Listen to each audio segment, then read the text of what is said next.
Eh bien, du coup, place à la guerre. Je t'écoute. Eh ben, très bien, passe à la guerre. Alors aujourd'hui, donc comme tu as dit, on est le 3 février, et C'est vrai. je vais vous parler de quelque chose qui n'a aucun rapport avec le 3 février. Parce que Oh! je vais vous parler de Koursk, de la bataille de Koursk, qui s'est Ah! déroulée en 1943. Et notamment, plus précisément, de la bataille de Prokhorovka, qui est une espèce de sous-bataille dans la bataille de Koursk. Et donc je vais essayer voilà, de faire un petit déroulé assez rapide, parce que Koursk, on pourrait en parler pendant des heures, on n'aurait pas fini, sur pourquoi la bataille de Koursk, et enfin la bataille de Prokhorovka, qui est connue pour être la plus grande bataille de chars de la Seconde Guerre mondiale. D'accord. D'accord. Donc, à l'été 43, l'Allemagne nazie se retrouve un peu dans une impasse stratégique. La défaite de Stalingrad, qui a été consommée le 2 février 43, et la contre-offensive soviétique qui a suivi, ce qu'on appelle l'opération Uranus et Petite Saturne, lui ont énormément coûté. Tout d'abord, ça a été un coup énorme porté au prestige de l'Allemagne, et de la Wehrmacht, qui était connue comme l'armée invincible. Les alliés européens commencent à douter sérieusement de la victoire finale, et commencent à prendre tout doucement leur distance avec Hitler. Notamment la Roumanie et l'Italie, qui ont toutes les deux perdu plusieurs armées et des centaines de milliers d'hommes. On peut penser notamment à la 8e armée italienne, ou encore les 3e et 4e armées roumaines, donc ce qui commence à faire des gros trous dans les lignes allemandes. Le second défaite de Stalingrad, qui est beaucoup plus grave que le précédent, c'est la destruction d'une armée complète allemande, la 6e armée, qui passait pour être la plus puissante formation allemande à l'Est, et un corps de la 4e Panzer Armée. C'est une perte terrible pour l'armée allemande à l'Est, ce qu'on appelle la Ostheer, qui regroupe cette Ostheer, regroupe environ 80% des effectifs de la Wehrmacht. Et donc, cette destruction de l'armée allemande représente une perte terrible, parce que les hommes perdus étaient des troupes expérimentées. Et notamment la perte des cadres, officiers et sous-officiers, va être une difficulté supplémentaire pour la formation et l'encadrement de nouvelles troupes dans les mois suivants. La perte de 250 à 300 000 hommes, Stalingrad et la contre-offensive qui a suivi, ça représente la perte de 250 à 300 000 hommes, donc c'est énorme, dans une armée qui est en constant manque d'effectifs et catastrophique. Pour combler ces trous, la Wehrmacht va devoir faire appel à des classes d'âge de 17 ans, elle va devoir ratisser les services arrière, enfin bref, tout ce qui respire est bon à servir. On pourrait résumer comme ça. Les soviétiques donc profitent de cette désorganisation du front sud allemand et du trou causé par cette destruction de la 6e armée. Ils poussent leur avantage et atteignent le fleuve, alors excusez-moi pour la prononciation, mais c'est le fleuve Dnieper. Heureusement, grâce à un général allemand de génie, le général Feldmarschall von Manstein, l'offensive d'hiver soviétique se fait écraser par une contre-offensive menée par des groupements blindés extrêmement puissants, ce qu'on appelle le SS Panzerkorps et la 1e et 4e Panzer Armée. Même si le terme Panzer Armée, faut pas non plus se faire avoir par ce terme, ça regroupe beaucoup d'infanterie. C'est pas que des Panzers, que des chars dans les Panzer Armées. C'est beaucoup d'infanterie avec un peu de tank. D'accord, ça je savais pas, tu vois, par exemple. Ouais, souvent on a l'impression qu'on dit waouh, 1re Panzer Armée, waouh, c'est hyper puissant. Mais en fait, c'est surtout beaucoup d'esbrouf. C'est beaucoup. Il doit avoir un parce corps. que c'est la première, quoi. Oui, c'est ça, ouais, c'est... Donc, au terme de cette contre-offensive, plusieurs corps blindés rouges qui étaient épuisés et beaucoup trop étirés se font encercler et détruire. Donc, von Manstein a récupéré une situation qui était quand même assez mal engagée. Au terme de cette destruction des blindés rouges, la direction allemande de la guerre va se poser la question de l'offensive d'été. On s'est rétabli, mais qu'est-ce qu'on doit faire maintenant ? Il faut en effet une victoire sans appel, afin de rassurer les alliés du Reich, mais aussi le peuple allemand. Donc, on a deux camps qui se dessinent à gros traits dans l'état-major allemand. Les partisans du coup droit ou les partisans du revers, comme au tennis. Le coup droit, ça consiste à prévenir une attaque soviétique qui ne manquera pas d'arriver. Ça c'est sûr et certain, comme toute armée, on profite de l'été pour attaquer. Pour prévenir cette attaque, on attaque nous-mêmes avant eux, on frappe très fort et au plus tôt là où les dégâts seront maximum. Le revers, c'est exactement le contraire en fait. On laisse venir l'attaque, on les laisse s'enfoncer dans les lignes et on frappe d'un coup extrêmement dévastateur dès que les forces ennemies montrent des signes de faiblesse. C'est exactement ce qu'a fait von Manstein lors de la contre-offensive. Donc, beaucoup de discussions et Hitler, joueur comme il est, il va opter pour le coup droit. Il va dire « Non, on laisse pas attaquer, c'est nous qu'on doit frapper en premier ». Donc, l'endroit choisi pour ce coup droit sera le saillant de Koursk en Ukraine. Quand on regarde une carte, c'est vraiment une carte de la situation en avril-mai 43, on voit vraiment que ça se découpe, c'est vraiment hyper évident. Donc, Ça présente 3 avantages pour le commandement allemand. Déjà, on détruit 2 fronts soviétiques et les réserves placées derrière, puisque le plan consiste à les attirer. Alors, petite précision, un front soviétique, ça correspond à peu près à un groupe d'armées occidentales. Voilà, tout simplement, mais c'est juste que dans la nomenclature soviétique, on n'appelle pas ça groupe d'armées, on appelle ça un front. Et un front qui est nommé suivant la direction dans laquelle il est censé opérer, donc le front Ukraine, le front Nord, le front, voilà, tout simplement. Deuxième avantage, empêcher une offensive d'été, tout simplement. Et troisième avantage, bien supérieur aux autres, c'est raccourcir le front allemand d'environ 280 km et économiser environ 20 divisions. Extrêmement bienvenu dans un moment où la Wehrmacht connaît une crise des effectifs. L'attaque allemande prévue est relativement simple et typiquement germanique. Une attaque en pince à la base du saillant, former un chaudron et mener la spécialité allemande de la guerre qu'ils ont fait des dizaines de fois, c'est la bataille à front renversé afin de détruire les groupements à l'intérieur et empêcher les secours d'arriver. Le plan s'appelle l'opération Citadelle et démarrera après plusieurs reports successifs le 5 juillet 1943. Très rapidement, quelques détails sur les forces en présence. Pour mener cette attaque, la Oster rassemble absolument tout ce qu'elle a de mieux. Et c'est une armée encore très impressionnante. Les 2 pinces sont commandées par des chefs talentueux. Au nord, on a la 9e armée, qui est dirigée par Walter Model. Model, c'est très bon général, c'est celui qu'on surnomme généralement le pompier du Führer, puisqu'il rattrape beaucoup de fois la situation. C'est un défenseur tenace, et qui a les préférences d'Hitler. Il a tellement les préférences d'Hitler qu'il peut même se permettre d'ignorer certains de ses ordres, et faire un peu ce qu'il veut, quoi. Pas non plus, voilà, il le fait discrètement, mais voilà, il peut le faire, il peut se permettre cette liberté-là. Au sud, on a la 4e Panzerarmee, qui a pour chef Hermann Hoth, qui est un des spécialistes allemands de l'arme blindée. Hoth s'est illustré notamment lors de la poussée de Stalingrad, aux côtés de la 6e armée, et lors de la contre-offensive de Manstein en février-mars 1943.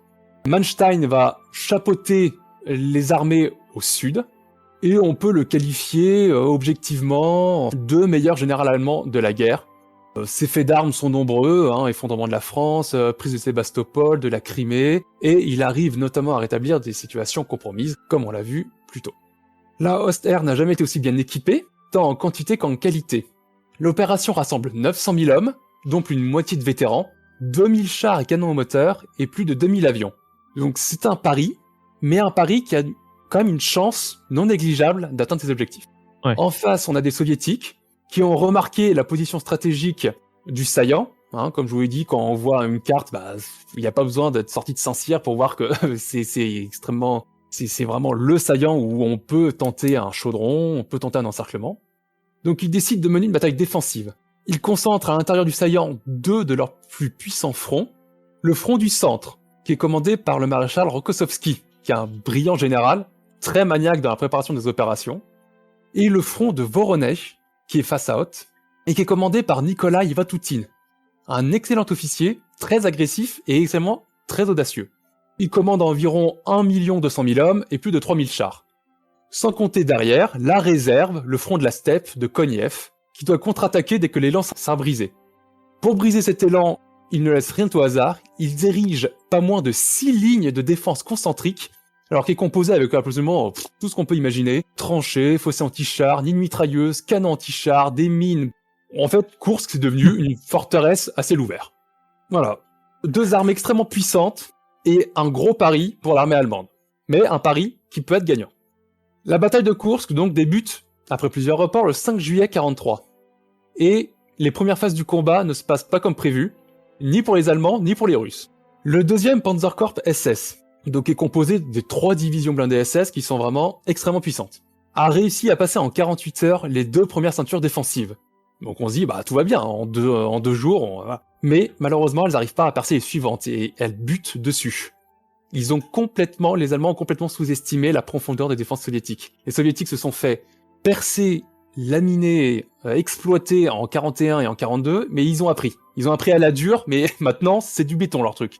Le 6e jour, ils butent encore sur la 3e ligne de défense. Donc ça veut dire, en 2 jours t'as réussi à en passer 2, mais t'y arrives plus. L'élan est brisé. De plus, les troupes qui devraient couvrir leur flanc n'avancent pas assez vite. Donc, ce qui va obliger constamment les divisions blindées à divertir des forces pour faire face aux incessantes contre-attaques soviétiques. Donc là, on se dit, bon, soviétiques, c'est bon, c'est tout bénef pour eux. Mais Bah oui. les soviétiques, la situation est tout aussi mauvaise. Ils espéraient que les Allemands soient bloqués devant la première ceinture directement. Ouais. Les Waffen-SS la percent en 48 heures, donc dès le 3e jour, Vatoutine est obligé d'engager sa réserve opérationnelle, la première armée blindée, alors qu'il les espérait la garder pour contre-attaquer. Mais rien n'y fait, elle n'arrive pas à stopper ce qu'on appelle les 3 sœurs SS, les 3 divisions blindées, qui continuent leur chevauchée vers la petite bourgade de Prokhorovka. Du coup, on appelle des renforts.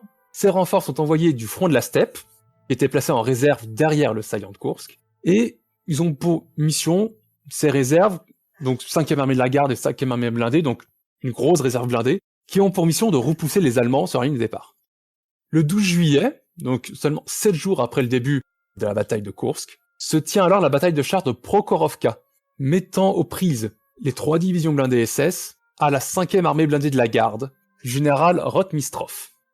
Ça a été une surprise pour les Allemands, ils ont été surpris dans leur avancée, mais ils se reprennent et arrivent à repousser les assaillants avec de sérieuses pertes, des pertes lourdes. Les Soviétiques reculent, en désordre, et les Allemands restent maîtres du terrain et en ordre de bataille.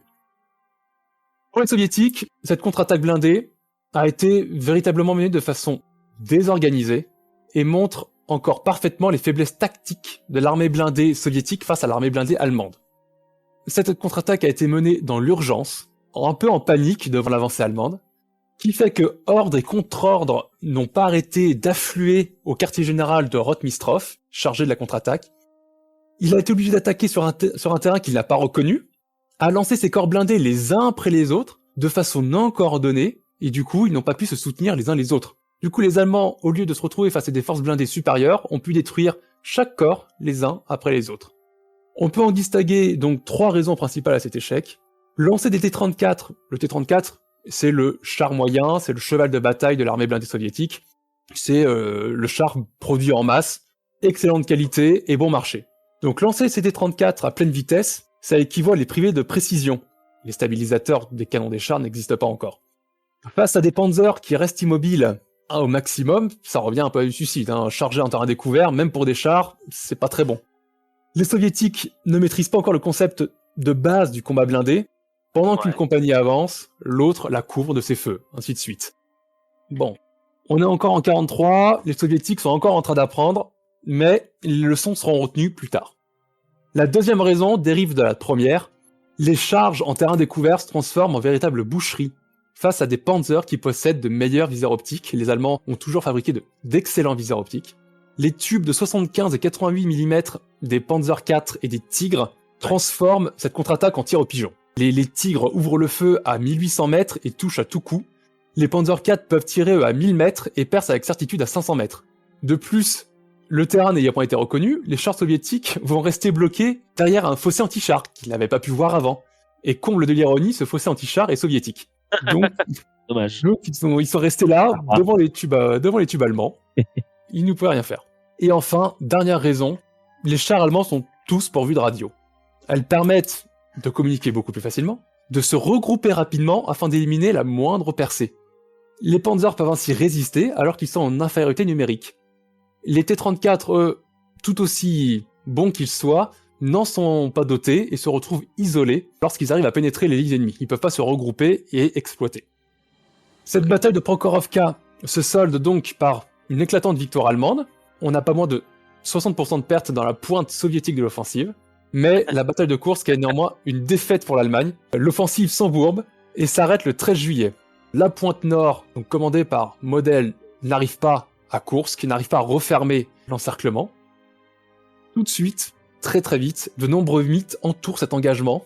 Tout d'abord, même si on parle de plus grosses batailles de chars, les effectifs engagés ne sont finalement, après étude des sources, ne sont pas très nombreux. On dénombre, alors à 1 ou 2 chars près.